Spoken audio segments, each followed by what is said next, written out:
This is the Ghetto Free Press, and I'm George Boston Rhymes. I'm down in Duval County. In fact, I'm at the courthouse. I went into the courtroom, and you've already heard what happened to me, but I do know that this morning there was extra seats in the courtroom. They could have let other people in to witness this court case. After I could not go back into the courtroom, Officer Gendry told me that the judge said that only the people who had armbands or who had signed. Well, I was in, but that's another story. But I thank God it happened, because little did the judge know and little did Mr. Guthrie know that this is the will of God for me to be on the outside. And whatever you get today, just think about this, Mr. Judge and Mr. Guthrie, that this would not have been if I was inside the courtroom. And so I want you to know that our God always works in mysterious ways. This beautiful sister right here, what's your name? Estefania. Again? Estefania. And I just want to say to you that I witnessed what happened here. The protest was going on.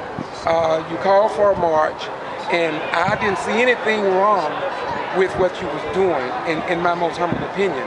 And since I have that on camera, some of it I may edit out, but I don't normally edit.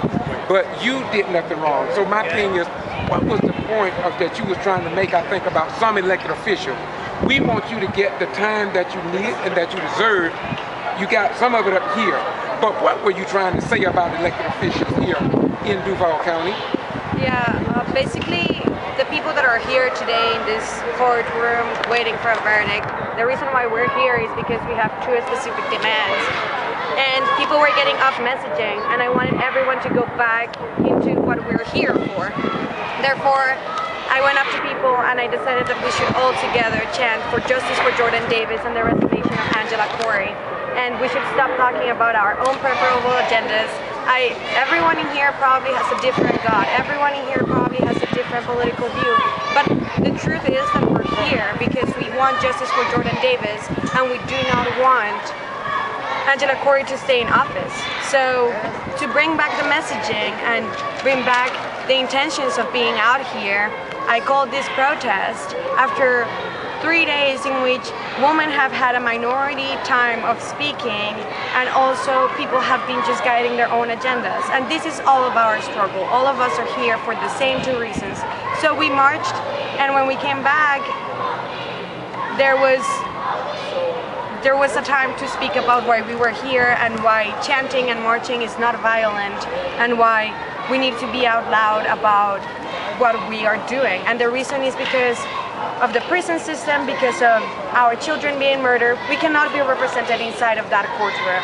And so the only place that we can represent ourselves is outside of the courtroom. And we're upset. And how do we manage that upset feeling to get out of us? We do it through chanting and expressing what we believe on. So that's the messaging that I wanted to get out there. And the brother that has been talking for 3 days about things that will probably separate people and that are not justice for Jordan Davis, where Angela Corey has got to go, got upset at me and decided that he could shut me up. Well, let's not give much more credit to that, because we don't want him to even have a stage if it's not concerning. And so the important thing was we all talked about how chanting is not a violent force, marching is not violent, it's the way that we're speaking, we're using our voices, and we're finding the system accountable because we do not have representation inside the courthouse. Right, we did not have a presentation, and then there was open seats in there, as I said, but yet they did not let the outside of these hundreds of people know that there was space in the courtroom. And after I left the courtroom, they would not let me go back in.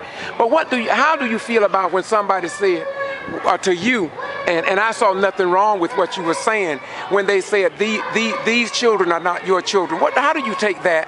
Because it's about a human being, and you are a human being. I think they also don't understand that as a Latino person in the United States, you suffer the same kind of, not the same level but there is repression towards us too. And there has been Colombian people from my country that have been shot and dead, like Jordan Davis was. And Jordan Davis is a black man that today is being tried, but it can be a Latino man.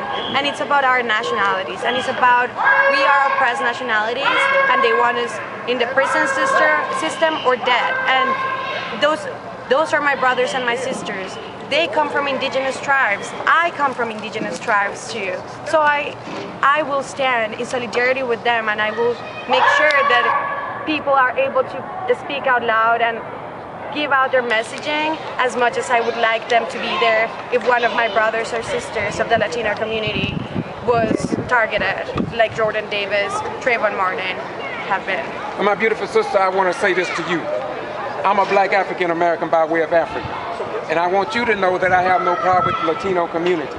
I want the Latinos, I want the white people, I want the Japanese, I want the Germans, I want all the human beings on God's earth to understand that the Ghetto Free Press and George Boston Rhymes embrace you in what is right in God's world. We are one, we are united, and we are going to defeat, let me repeat, my beautiful sister, we are going to defeat the forces of evil, wickedness, unfairness, discrimination, sexism, whatever you want to call it. But we are united, as the Bible says in St. John 8:32, and ye shall know the truth, and that the truth shall set you free. And we cannot suppress women, we cannot suppress white people, or anybody else in God's world. Close us out, my beautiful sister. Thank you for speaking out. Thank you so much. Close us out.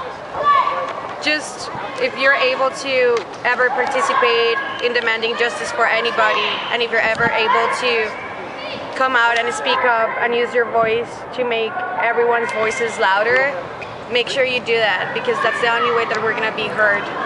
One other most important thing, who was the person you was talking about? What is that elected official doing or not doing? Short form. Angela Corey, in this specific she persecuted Jordan Davis's trial and also Trayvon Martin's. Zimmerman walked free, like we all know, and there is two special charges that Michael Dunn has not gotten, which is leaving the scene of a crime, and besides that, it's a hate crime. He should be tried for a hate crime too. So there should be more charges to him than there are. And what people have noticed is not only she has decided what the law is before things go into the courtrooms, but she also has targeted people like Marisa Alexander, that are people of color that have been, that self-defense applies to them. Oh wait, it doesn't, because she's black. So she cannot be self-defense and not kill anyone and be free, but Michael Dunn and Zimmerman do get to do that. And she has been the primary person that has persecuted Marisa Alexander. She has made sure that Marisa Alexander stays in jail. You can look up interviews of her directly attacking Marisa Alexander as if she had ever murdered someone. But when the murderers come into in the courtroom, they're not charged for the things that they also should be charged, and they're not put under the system for justice. And that's what she's doing. Everyone in Jacksonville knows it. Everyone in Jacksonville knows that she's putting their kids into prison systems. She's putting the juvenile prisons up in her priority in the agenda to get all of our kids in the prison system and in there forever, because when you're in the prison system, you stay in it. And so the people in Jacksonville are tired, and Angela Corey has to go. Okay, and somebody's getting paid in the prison system and in the jails. People are being paid big money to carry on that. Contracts that say what amounts of people you should have in a prison. That's slavery to me. All right, thank you very much. Once again, this is George Boston Rhymes. I'm doing what I do because I realize that there are a lot of handicapped people in our nation, and I don't mean physically handicapped, but I'm talking mentally handicapped. And this is why truth comes, as Jesus said, so we can free the minds of the people, because only truth can set us free.